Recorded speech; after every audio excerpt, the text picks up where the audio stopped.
చేశారు సార్ టోటల్గా?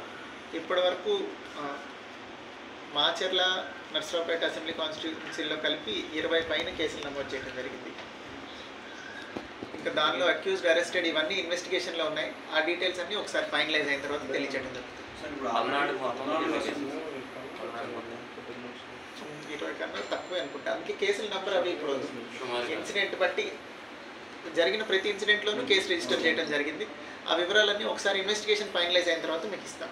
కొంతమంది పోలీస్ సిబ్బంది మీద వచ్చినటువంటి ఆరోపణలు, కొంతమంది సస్పెండ్ అయ్యారు, కొంతమంది చర్యలు ఇప్పటిదాకా అయితే ఇప్పటిదాకా సార్ 144 సెక్షన్కి కర్ఫ్యూ లాగా వ్యవహరిస్తున్నారు సార్?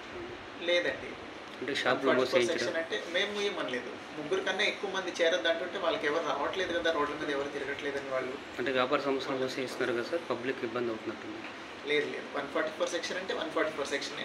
గుంపులుగా తిరగకూడదు, 3 అంతకన్నా తక్కువ మంది మాత్రమే ఉండాలి, రోడ్ల మీద అన్నెసరీగా సంచరించకూడదు. ఇవి 144 సెక్షన్. ఇప్పుడు 144 పెట్టారు కానీ షాపులు ఎందుకు బంద్ చేస్తున్నారు? అంటే అంటున్నారండి, వాళ్ళు మూసేశారు. సత్యపల్లిలో ఎక్కడ మూసారు? సత్యపల్లిలో ఇవాళ 3 days అని చెప్పారు. అది షాపులు మీయటం అనేది మా పరిధి కాదండి, దానికి నెసరీ ఆర్డర్ ఎవరు ఇచ్చారో వాళ్ళకి